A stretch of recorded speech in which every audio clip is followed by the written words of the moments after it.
What's happening? Brian Edwards, MajorWager.com. Happy Tuesday, September 10th. Coming to you here, new video on the updated Games of the Year spreads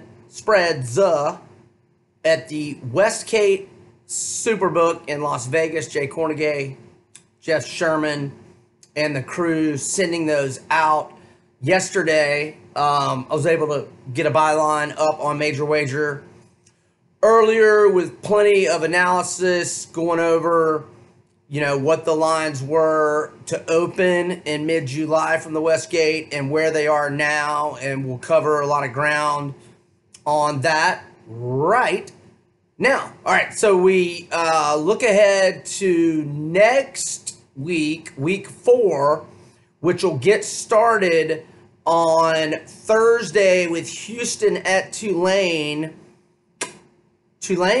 Hung around with Auburn, covered for me against FIU. That line dropped so much last week that Auburn ended up covering 24-6. And speaking of Auburn, they're 2-0 straight up and against the spread because that line had dropped. I think it dipped around, I want to say it was like 16 and a half. That was like late Friday. I didn't want anything to do with that game. I don't know what kind of line movement it had Saturday. I wasn't really monitoring it. But Tulane's a pretty good team. And Willie Fritz can coach. I've been saying that for back to his Georgia Southern days. So, anywho, my point there is, and I'm just going to start with this before I get back to the individual games. So going through these, several teams' stock has clearly dropped from the opening lines to where it is now. Nebraska has dropped greatly. Non-cover against South Alabama to start. They give up a big lead and they lose in overtime at Colorado, who's also 2-0 straight up. And against the spread, Nebraska's stock has fallen. FSU's stock has fallen. And Auburn's has perplexingly, if you will, in my mind. I know Bo Nix's stats aren't pretty. Did anybody expect them to be pretty? His first 2 games as a true freshman, that kid passes my eye test. Now, as I say that, I don't think I watched a play of the Tulane game. I saw some highlights, obviously.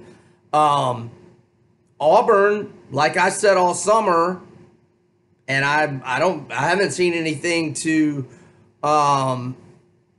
Look, Oregon's got a pretty damn good offense, and they got shut the fudge down in the second half. Tulane, who scored 42 against FIU in week 1. I know that's not a great comparison, but Tulane, I'm assuming they got 2 field goals. I don't even know if I've looked at that box score yet. But my point is, Auburn's defense is nasty. Top 5 defense in America. Maybe the best D-line in America. I said it was coming into the year. Bo Nix is only going to get better. They've got Georgia and Alabama at home the last 3 weeks of the season. I don't understand Auburn's, in which I'll get to their line moves here in a minute. All right, stock soaring with these lines. Wisconsin, understandably so, 110 to bagel against at USF on the road in the humidity of August in Tampa, 49 bagel, and then they beat the Jim McElwains, 61 cream cheese for you, Mac, a wiener. So anywho, who else is, LSU, I didn't say that. LSU stock up on all these spreads. Okay, so let's get to them. But the big stock risers, if you will, LSU, Wisconsin, the big dippers, Auburn, FSU, Nebraska. Not that much Tennessee, just because there's not many lined games of the year for Tennessee. They went from -7.5 to 6.5 against Vandy. And they went from +16.5 to +17 at Florida. but that might have to do with, well, no, Florida should be more than that against them. But Kadarius Toney is out for a couple of weeks for the Gators, and C.J. Henderson doubtful this week against Kentucky. All right, so let's get to these games of the year. So Friday of next week, Utah, give me 2. -4 at USC. Now, that in mid-July, that was opened as -2 USC at home. Of course, JT Daniels has gone down with the ACL tear since then, but they went 45-20 over Stanford and got good quarterback play last week. So maybe they're going to be just fine without Daniels, but everybody seems to like Utah. 35-17 over Northern Illinois. Was that a spread cover last week? Forgive me. I hate doing this live, but I'm looking it up because I want to know. Utah, give me 2. Where you at? No, they did not cover. That was a 23-point chalk against the Huskies of NIU. All right, so for next Saturday, the 21st, here's the updated lines. Georgia -11 in Notre Dame. That is what it was this summer.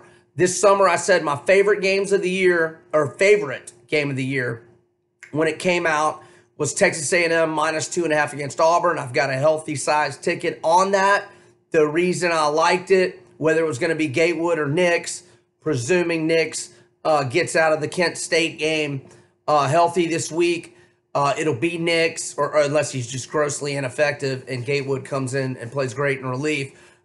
It'll be a freshman making his first career start on the road. I know Bo Nix played at Jerry World against Oregon, but I'm sure there were more Auburn fans. I don't know that for a fact, actually, but I would bet on it. And it was a neutral game. This is 100,000 plus Kyle Field, 12th man, College Station. Now A&M is up to 6. I'm glad I'm holding that -2.5 ticket. I mentioned the Florida-Tennessee spread. Michigan State's now -4.5 to Northwestern. That one was 4 to start the season. Really the big mover from this slate of next week, week 4, and it gets back to my point of Wisconsin stock rising. Michigan opened -7.5 at Wisconsin. Keep in mind, Michigan has failed to cover twice, need to double overtime to escape Army, which only beat Rice 14-7 in week 1. Rice failed to cover as a big home dog to Wake Forest last week. So right now, Michigan is -1.5 to Wisconsin. And really, I don't know that that's a big enough shift. I think Wisconsin should be favored in that game and would be in my mind right now, maybe even 3. So I don't think it's been shifted enough, to be honest. UCF is now -7 at Pitt. That opened Pitt -2.5. What's the cause of that? Well, UCF looking real good early. I mean, I know it's FAM, but they won 62-zip, and then they went on the road and just smashed the lame Chaffins. But FAU's, a pretty good Conference USA team. So and Pitt lost at home 30-14 to UVA. Winner. I had a great week 1. Not so much this past weekend, but let's don't even talk about it. Oregon has gone from -2 opening at Stanford to now -6.5 at Stanford. The reason for that, well, nice 70 spot and change for Oregon. They hung on Nevada, which had beaten Purdue the week before. But the main reason is Walker Little, offensive tackle, 2020 first round NFL draft projection, and KJ Costello, star quarterback for Stanford, 29-11 TDI&T ratio last year. Took a cheap shot from Northwestern late in the first half of week 1. Bad beat. That was another bad beat. Gross. But anyhow, Costello, he is still questionable for this week's game against UCF with the concussion. So, who knows? Well, it's Tuesday now of UCF week for Stanford. So who knows if he'll play and, where his status will be next week. All right, moving on to the following week. Here's a team 2-0 straight up and against the spread. Just smashed Syracuse 63-20. Maryland is now a 4-point home underdog to Penn State next Friday night, whereas Penn State opened -14. Penn State's been pretty impressive early as well, albeit against cupcake competition. But anywho, Maryland, who I own a ticket over 4 wins. If they beat Temple this week, they would be at 3 wins. They still play at Rutgers. Not going to go through the schedule there. We're talking games of the year. But Maryland off to a really good start under Lockett. I knew I said that name wrong. Used to be with the Gators. And Illinois and Alabama. Mike Locksley. Not Lockett. Brain fart. Sorry. Okay. So next Saturday's games, the one shift, and here it gets back to puzzingly, if you will, Auburn's stock dropping. They're now -5 at home to Mississippi State, who has all the suspensions, and they have 2 starting O-linemen, 1 doubtful and 1 questionable for this week's game. Auburn opened -10, down 5 points with Mississippi State, all those suspensions. I don't get it. Ohio State -9 at Nebraska on September 28th. Shout out to my late dad. That's his birthday. That game, Ohio State at Nebraska, opened at 6. So, yeah, there's more indicator of Nebraska's stock dropping. All right, let me check. Where am I on the minute mark here? Oh, we're 12 minutes deep and we're in September. We got to move faster. All right, October 5th. Here we go with Auburn stock dropping again. 3-point underdog at Florida in July. Now the Gators are -6.5. I'll just breeze through a few more of those lines on October 5th. We've got Washington -4.5 at Stanford. What did that line open? That opened pick, so that's just the Stanford entry situations and getting smoked at USC last week. Miami's -6.5 to Virginia Tech. Ohio State -12 to Sparty. And Michigan -10.5 to Iowa. And what did that game open? That game opened 15.5, a 5-point difference. But I did notice stock up a little bit for Iowa. We'll find out more about the Kirk Ferentzes this week as they go to Ames with Iowa State. 2 weeks to prepare Matt Campbell, although they had that sketch city opener against Northern Iowa. Okay, let's move to October 12th. LSU was -7 to Florida in July. Now that game is 10.5. A few notes on that game. 5 in a row between LSU and Florida were 1-possession games. 8 of the last 10 decided by 11 or fewer. Okay, let's go. Alabama now -13.5 at A&M, which is now their smallest spread all year, but which was Auburn -13, and we'll get to that rivalry weekend. That one's up. So right now, Alabama -13.5 at A&M is their smallest spread of the season. Oklahoma, hey, look, oh, here's another team sort of like Auburn that I haven't downgraded. It's Texas. I don't downgrade them for losing 45-38 at home to LSU. LSU's nasty. And by the way, I had LSU 4th going in to week 2. I might have had them 4th preseason. It had to be their 4th or 5th preseason. So Texas, they covered against La Tech week 1, right? I think they did. But why would Texas be downgraded? Or maybe Oklahoma's just been upgraded. Maybe that's the scenario here because Jalen Hurts is lighting it up in this offense. Some had questions, not me, whether he would, be able to play like Baker Mayfield and Kyler Murray and Lincoln Riley's offense. Is Lincoln Riley the best offensive coach around these days or what?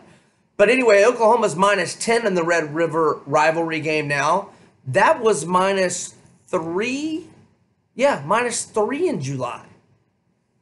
FSU is now plus 32.5 at Clemson. That's got to be one of their biggest underdog spots in ages. That one was 27 in July. Okay, bear with me.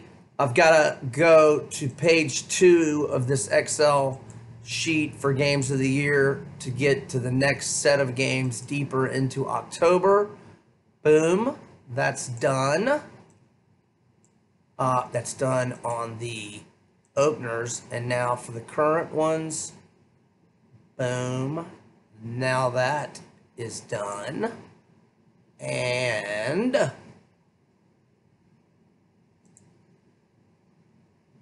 all right. Okay, here we go. Sorry for that delay there. Okay, October 19th. Zipping through these. Boise State -4 at BYU. Boise was 2.5-point underdog coming into the year on that one. LSU was -7 at Mississippi State. This shows how much they've been upgraded. They're -12.5 at Mississippi State now. Iowa's -7.5 at home to Purdue. That was an opener of Iowa -5. All right, skip ahead to the next weekend. We've got LSU -13 at home against Auburn. That was LSU -5.5 in July. 5.5 to 13, a 7.5-point line move.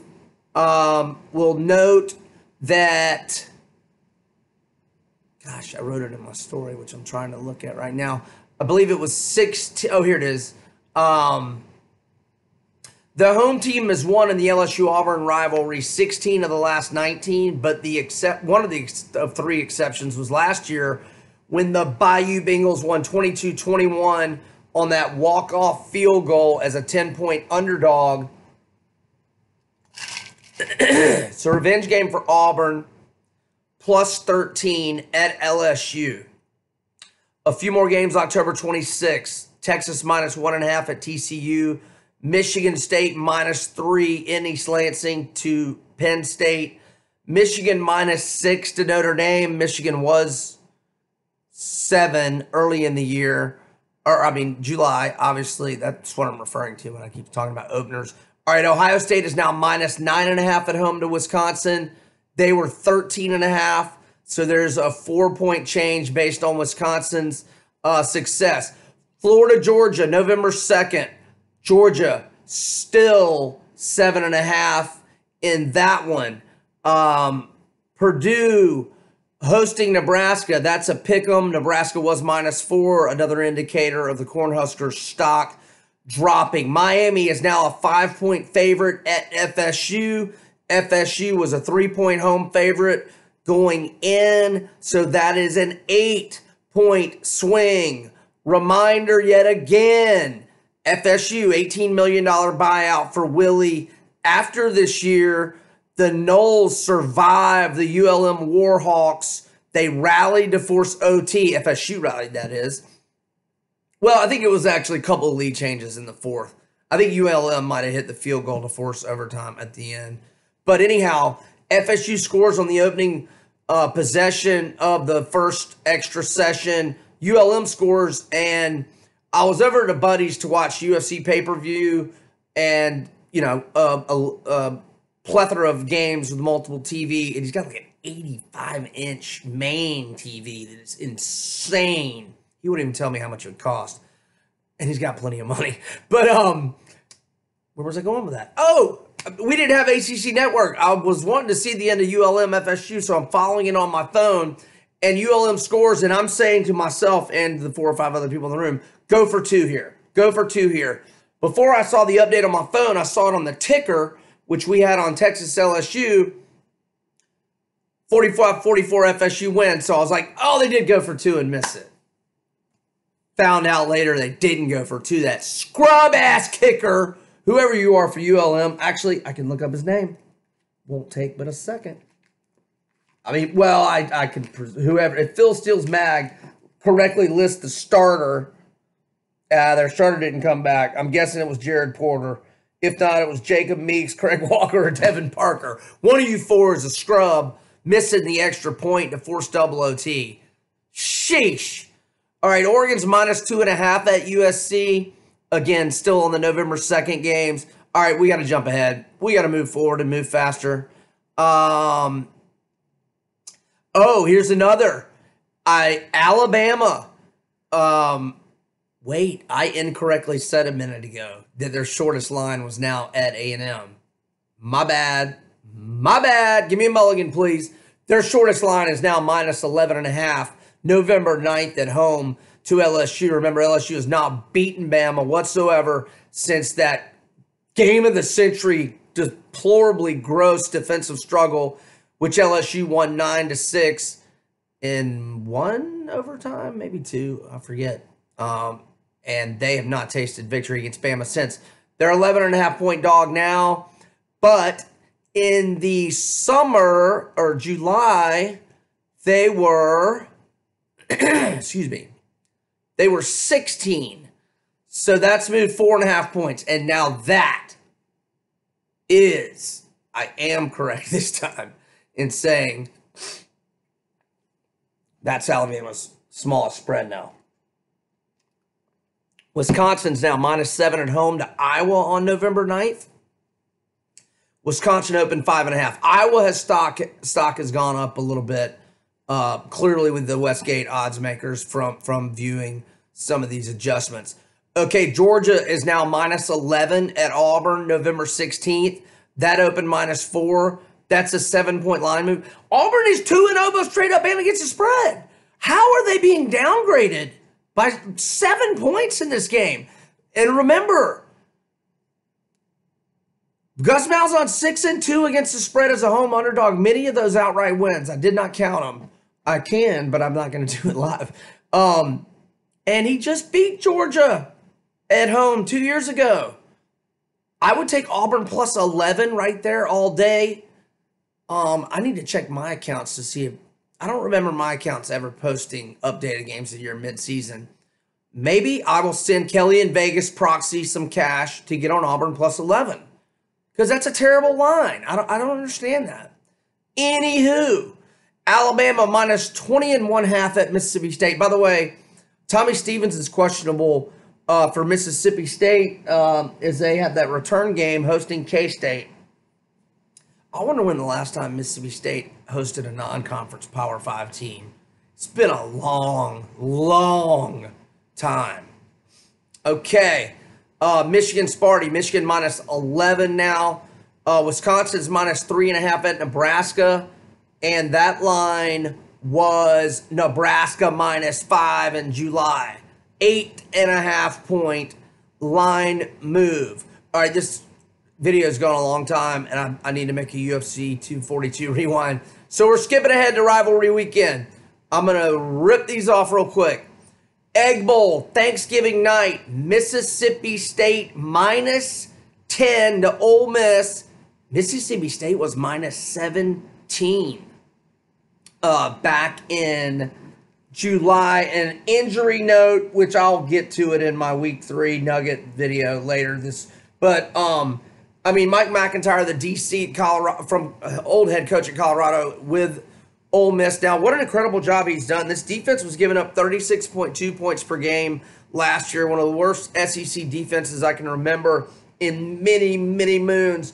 But Mohamed Sanago, their leading tackler from last year with 112 tackles, 5.5 TFLs, broken ankle, had surgery yesterday, is out for 10 weeks. Tough break. Ole Miss's defense gave up 15 to Memphis. I would make a bet if it was available that Memphis will score 28 or more on every single opponent the rest of the year. Ole Miss held them to 15, and then they held Arkansas to 17. So they're giving up 16 points per game. I know small sample, 2 games, but that is more than 20 points below their season average last year. TCU minus 15.5 in Fort Worth to West Virginia. We all knew it was a rebuilding year for Neil Brown, especially when they lost all the secondary plans. West Virginia fan base, bro, patience with Neil Brown. Dude can coach. Trust me. Iowa at Nebraska. Now a pick 'em. Nebraska was -7 in July. Apple Cup, Washington -4. What a gross pick by me. Eating double digits with Washington. They lose outright at home to Cal, which barely beat UC Davis, FCS school the week before. Oh, Chris Peterson. What up with that? But that line's only changed a half point. They were 5 in the summer. UVA -4. I told y'all about UVA this summer. 2-0 straight up and against the spread. And they're going to smash FSU this week, and I'm going to enjoy every single second of it. Okay, let's just get to the big ones. Well, Civil War, Oregon -23 to Oregon State. Notre Dame -7.5 at Stanford. NC State -6.5 to North Carolina. Shout out to Mac Brown. Shout out to Sam Howell. I mean, it messed up with my strength of schedule with Miami losing, but wow, what a start for Carolina. What a start. Mac Brown, way to go, bro. You and Herm Edwards, man. Y'all are the new George Foreman. Age is but a number. I turned 35 this past Friday, by the way. Wink, wink. Michigan -2 at home to Ohio State. That was, I think, 3. Yeah, it was 3.5 earlier in the summer. Alabama now -17 to Auburn. As I mentioned earlier, that was 13, 4-point shift. The Mighties -18.5 to the poor old Itchin' Sims. The Simmies, that line was 10.5, 8-point adjustment. Georgia -24 at Georgia Tech. That's actually come down 1.5 points. It was 25.5. I don't know what anybody's seen out of Georgia Tech to make it come down a half. Kentucky's -7 at home to Louisville. Kentucky was -9. Obviously, Terry Wilson out for the year. You can check out my story on that on MajorWager. LSU -10 at home to A&M. That was -8. Obviously, insane revenge game for LSU. That 7 overtime game in College Station where there were like 3 or 4 plays reversed on replay that would have won the game. The game would have been over, and they reversed them. Clemson now -24.5 at South Carolina. Shout out to Ryan Holinsky. Good luck against the Tide this week. That would be the feel-good story of the year if Ryan Holinsky can lead the Gamecocks to an upset over the Sabeses and the Tide. I mentioned the Tennessee's down at home to Vandy from 7.5 to 6.5. Oklahoma -11 at Oklahoma State. And there you have it. Brian Edwards, MajorWager.com. Westgate SuperBook. Updated games of the year. Spreads. I'm over and I'm out.